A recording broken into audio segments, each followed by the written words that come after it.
Good evening, Hype Nation, and welcome to another M15 Concert Series. With Christmas in July, with As You Were, Dose of Adolescence, Anger the Giant, Haster, 8-Stop-7, and the Mendenhall Experiment. More to come here on Hype Nation. Stay tuned. You guys just see Haster live on stage at the M15? If you didn't, you fucking missed it because they kick ass. Find them online, Spotify, iTunes, they're fucking everywhere. Haster, Mondo, I'll meet up with you after the show. Business before pleasure. Peace out. Anger the Giant. Hype Nation, here we go. As you can see, Haster. What's up, guys? What's up, man? What's up, guys? What's up, dude? So, what's our name? So they know who you are in Hype Nation. What's your name? Oh, I'm Mondo. Patrick. What do you play, Mondo? I play bass Okay. in Haster. I play guitar, Patrick. I'm singer. Okay, now, Yeah, I'm Jarrett. Haster, what are you guys all about? I mean, what is your message in your music? Our message, oh man. It's your lyrics. You got a message. That's true. No, I do. I have a bunch of messages. I really write from the heart, kind of like what's going on, you know, just in my life at the time type of thing. I really try to be honest with my lyrics and stuff. So our music's more like about just bringing out emotion and feeling it out, and just like whatever it means to you is what it's supposed to mean. It's like really angry and angsty, Internal and conflict. emotional internal conflict. Bettering yourself. Yeah, a lot like Jonathan Davis, Korn, like that type of vibe. Yeah. I was getting that when you guys were on stage. It was a lot of anger, but also a lot of emotion. Like happiness, sadness, all coming through. Yeah. Which is a good Try to thing. nail them all. This guy puts me through the things. Yeah. It's a little schizophrenic, but it's fun. It's a lot of fun. Alright. Life is schizo. I mean, Yeah, it's true. Right? Shit. It's true. So, what do you guys got an album coming up? Or I heard you guys talking about something coming up. Next album, I'm gonna say October. That's probably latest. Okay. October, new album, brand new one. We just put one out last year. We put out another one this year. We're gonna try to do an album in a year. Type Work thing. hard. And Keep you going. have to. Have to do it. Stay on top. So, do we have a name yet? Of the album. Of the album. The Currency. The currency. So it's like the currency, Okay.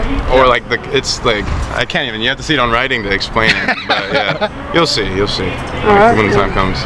So, how'd you guys get involved in this project tonight, Christmas in July? Jeff knows us from As You Were, so Yeah. you know he'd known us around the scene for a while. So he liked a lot of stuff we're doing, and he wanted us to get on the show. It's a really good cause to get on. So. Oh, yeah. Yeah. So, how long have you guys been a band? Total like 5 years. Yeah. We like finally we lined up our official lineup probably like a year and a half ago. To be honest with you, but we've been together since like 2010 or so. Just kind of we were a jam band before we actually became a band. Garage band kind of? Yeah, when we added this guy, we got our kind of like final lineup. Yeah, band. that's when the magic started. That's when the magic happened. Right here, magic, guys. Check it out. Look at the magic. Haster. Haster breathing it right here. This is the magic cane. Yeah, exactly. You're welcome. Yeah. You're welcome. Hey, it's on camera. You're welcome. So, guys, thank you guys so much. Thank you guys so much for coming out for this cause. And hey, check out their stuff. October. Appreciate it. October. The Currency, Haster. Check us out on Facebook, MySpace. MySpace. I just dropped MySpace. Wow, that's not MySpace. Not MySpace. Yeah, We're not in '99, but he just brought us there. Yeah, I just brought us in MySpace. Our music and our words will bring you there. Yeah. There it is, guys. Hype Nation. Thank you. Christmas in July, but this is our third year doing this, and it's a great cause, man. How can you deny something that helps kids? You know, that's an amazing thing, an amazing idea to be a part of. So we're just excited to be out here, stoked on the turnout. It's pretty incredible this year. It keeps getting better every single year. I think it started in somebody's backyard like 13 years ago, and now 14. Oh, he's 14. I've been with it all 14 years. He's been with it. I'm old. He's better. I'm old. No, not better. I'm old. I'm dating myself. He's totally bragging. But we're stoked, and you know, always love to play. And when you can do what you love for a good cause, it's even better. 8-Stop-7. How long have you guys been a band? Oh man, 19 years, I think. 19 years in some.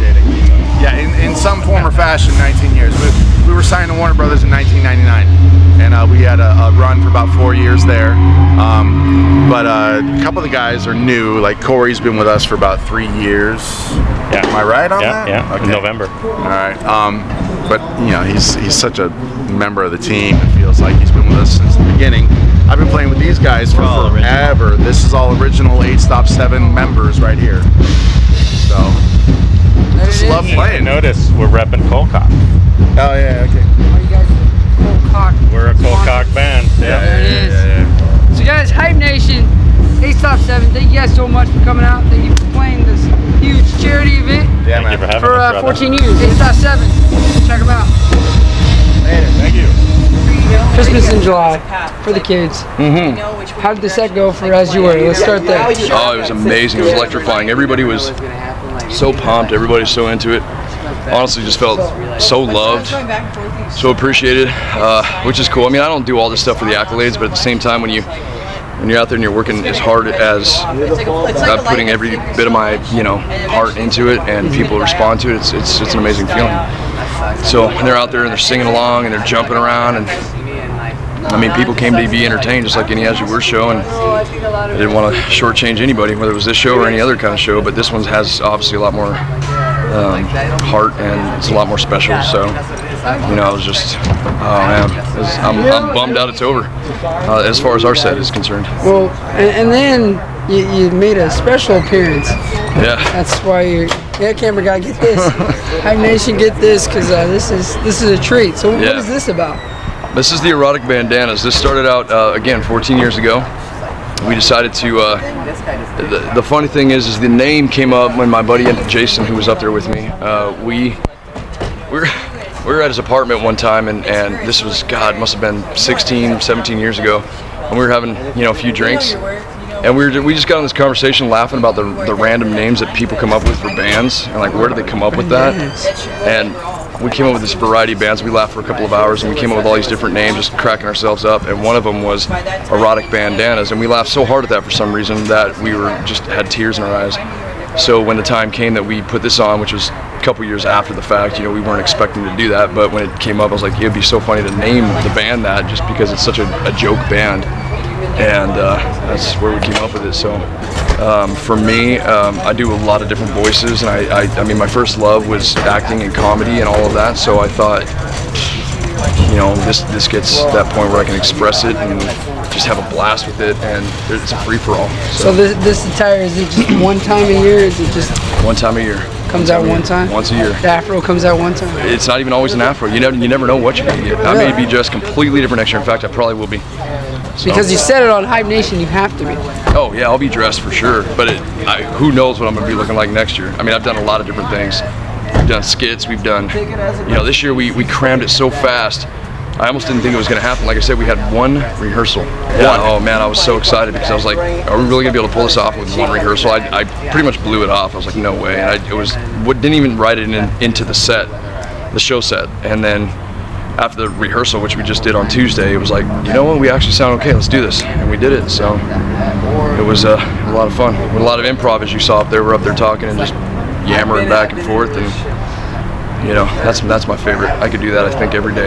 Let's just talk about the giving to the Children's Hospital. Is that just from your heart? Is that something that you came up with 14 years ago? Or? Yeah, funny enough, my buddy Jason, we've been friends since I was 5, so we've grown up together, and I got into music and I got into all this stuff, and he had never really experienced that, and he got to see kind of from an audience perspective what it was like for me to have crowds and everybody kind of going woohoo and stuff. And so it was something that he had always admired, and I thought, what better way than to bring my dearest friend, my brother, to a situation that he can enjoy it too. And I've never believed that a gift or a blessing that you have should be just for yourself, and I've never believed that, so it should be shared. And that was one of those things, and it started out as a backyard party at his house, and we went there and we had a good time and we played some cover songs. It was just kind of a fun thing. It wasn't something that we had put a whole lot into. But then the next year we were like, my ex-girlfriend at the time was like, you always want to do charity stuff, you always want to do this, you always want to do that. She's like, why don't you make that kind of a charity thing? And the very first Christmas in July, we did a free show. It was just like, please donate. And we thought, hey, everybody's going to donate because the place is packed. It was sold out. There's a line around the building. And we were convinced people were just going to donate out of the goodness of their hearts. We were just like, give a couple of bucks, whatever you can do, every bit helps. And at the end of the night, the place was sold out, probably 350 people plus. Go into the box, there was $56 and like maybe 8 toys. Yeah, it was 8, 12 toys roughly, give or take. we were so bummed out. We were so like, oh, we put so much work into this to do this charity, and people were guzzling beer, and you know, people were buying up food and everything else, but nobody gave. Not nobody, but only very few did. And so we learned from that point, it's trial and error, and we just kind of, when we first started this thing out, we were buying all the stuff to give out and everything else, and we realized it was costing us more money to give out, you know, these things that we were buying for the raffles than it did anything else. So we finally decided about 4 or 5 years into it, let's see if some local businesses wouldn't mind donating, and so finally that was developed, and so on and so on. So it's finally, after 14 years, turned into what it is, from a backyard party with nothing to, you know, playing at venues like House of Blues and M15 and playing to packed houses, and everybody's just having a good time. I mean, it's amazing what's happened in 14 years. And if you just keep pushing and persisting, the name Christmas in July now everybody looks forward to, because they know that they're gonna not only give to a good cause, but they're gonna get some cool stuff, and you know, everybody. Hell of a lineup. Yeah. Oh yeah. It's not about every year. It just Well, gets yeah, and that's what every single band that we talk to tonight, because we've gotten every single band, and it's always been Jeff approached. It was about this cause, and we were in it from day one. In all honesty, in 14 years of doing this, this is the most genuine group of bands lineup that I've ever had for this cause, because every year there's always at least one band that has to act like Axl Rose, and I haven't had that this year, and it's been awesome. It's been really cool, and it's a great group of guys, a great group of bands, all talented, all different varieties, and you know, that's all I really care about. Like I said, it's not about As You Were, it's not about me. It's about these kids at Loma Linda, you know, so the ego can stay at the door. Well, obviously, the ego is not here with Jeff, as you can see, because I said, Jeff, can we get you for an interview? And I'm thinking he's gonna hold on, let me get my hat, let me get. No, he popped out with this. So. I'll make a fool of myself. I'm not ashamed. I'll make a fool of myself for kids. I'll have fun. Hey, Jeff, thank you guys so much. As you were, thank you all the bands. Thank you, Christmas in July, Hype Nation. Man, what a great event it was, and thank you so much. Hey, thank you guys for coming out. You guys are always the best. You guys always take care of us. You always are on top of everything. We know we can always depend on you, call on you guys for anything, and you guys are always there. You guys, too. You guys are just as much to me as a branch on this tree of Christmas in July as anybody, because if you guys didn't care either, you wouldn't be out here either. And so, you know, I thank you guys from the bottom of my heart. Jason thanks you guys. My partner Jason thanks you guys. Even though he's not here, I know I can speak for him. We all do. So just thank you guys. God bless. There it is. Hype Nation.